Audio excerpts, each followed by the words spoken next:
فوجی اسٹیبلشمنٹ ملک میں نئے انتظامی صوبے بنانے کے حوالے سے اہم فیصلے کرنے جا رہی ہے۔ اس لیے مختلف شہروں میں اس موضوع پر سیمینارز اور کانفرنسز کا انعقاد کیا جا رہا ہے۔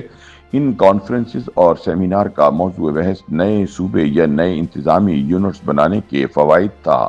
کانفرنسز کے زیادہ تر شرکاء کا یہ موقف تھا کہ اس وقت گورننس، معیشت، امن و امان، تعلیم اور صحت سمیت 20 شعبوں میں اصلاحات کے لیے نئے انتظامی صوبوں کا قیام ناگزیر ہو چکا ہے۔ شرکاء کا مطالبہ تھا کہ اس معاملے کو فوری طور پر پارلیمنٹ میں لایا جائے تاکہ نئے انتظامی یونٹس کے قیام کے لیے پارلیمانی کمیٹی تشکیل دی جا سکے جو اسٹیک ہولڈر سے مشاورت کے بعد تجاویز پارلیمنٹ کو بھجوائے۔ اسلام آباد میں یہ افواہیں بھی گرم ہیں کہ اسٹیبلشمنٹ 27ویں آئینی ترمیم کے ذریعے نئے صوبوں کے قیام کی راہ ہموار کرنا چاہتی ہے۔ باخبر ذرائع کے مطابق فوجی اسٹیبلشمنٹ کا یہ موقف ہے کہ پاکستان کے موجودہ صوبوں کا ماڈل غیر حقیقی ہے۔ اگر پنجاب کی بات کی جائے تو آبادی کے لحاظ سے پنجاب دنیا کے 180 ممالک سے بڑا ہے۔ اسی طرح بلوچستان رقبے کے لحاظ سے دنیا کے 130 ممالک سے بڑا ہے۔ لہٰذا اس تقسیم کے ساتھ پاکستان میں گورننس کے مسائل کا حل اور عوام کو ریلیف پہنچانا ممکن نہیں۔ اگرچہ پاکستان میں نئے صوبوں کے حوالے سے آوازیں اٹھتی رہتی ہیں، مگر یہ آوازیں لسانی بنیادوں پر صوبے بنانے سے متعلق ہوتی ہیں، جو پاکستان کے حقیقی مسائل کے حل کے بجائے ایک لسانی اور سیاسی نعرہ دکھائی دیتا ہے، جبکہ ماہرین خالصتاً انتظامی بنیادوں پر انتظامی یونٹس کی ضرورت پر زور دیتے ہیں۔ اس حوالے سے اسلام آباد پالیسی ریسرچ انسٹی ٹیوٹ کے تیار کردہ ایک کانسیپٹ پیپر میں تجویز کیا گیا کہ انتظامی یونٹس کو نئے صوبوں کا درجہ دے دیا جائے۔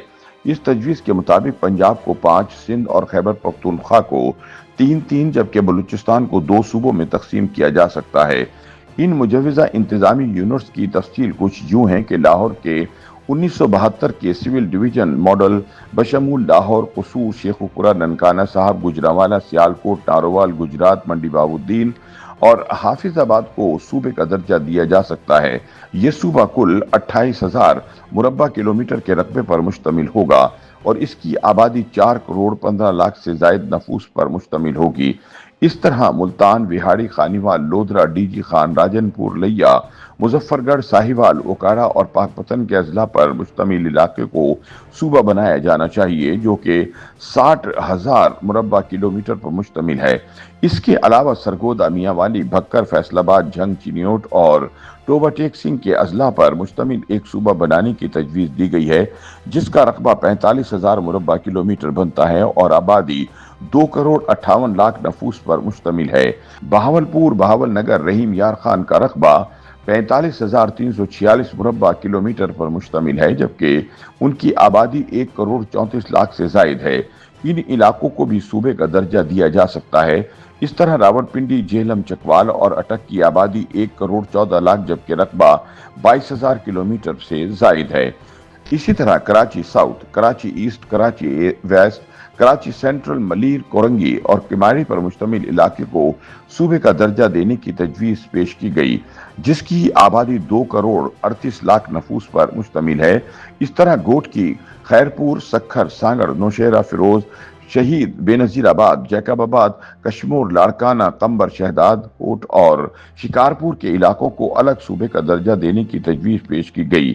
بدین، دادو، جامشورو، حیدرآباد، مٹیاری، ٹنڈو الہیار، ٹنڈو محمد خان، ٹھٹہ، سجاول، میرپور خاص، تھرپارکر اور عمر کوٹ کو بھی ایک صوبے کا درجہ دینے کی تجویز دی گئی۔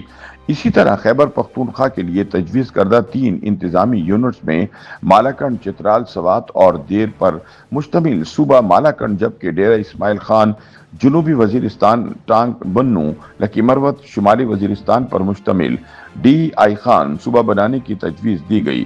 اس تجویز کے تحت پشاور، چارسدہ، نوشہرہ، ایبٹ آباد، ہری پور، مانسہرہ، کوہستان، کوہاٹ، ہنگو، کرک، کرم، اورکزئی، مردان اور سوابی کے علاقوں پر مشتمل ایک نیا صوبہ بنایا جا سکتا ہے۔ اسی طرح بلوچستان میں کوئٹہ اور قلات پر مشتمل 2 الگ صوبے بنانے کی تجویز سامنے آئی ہے۔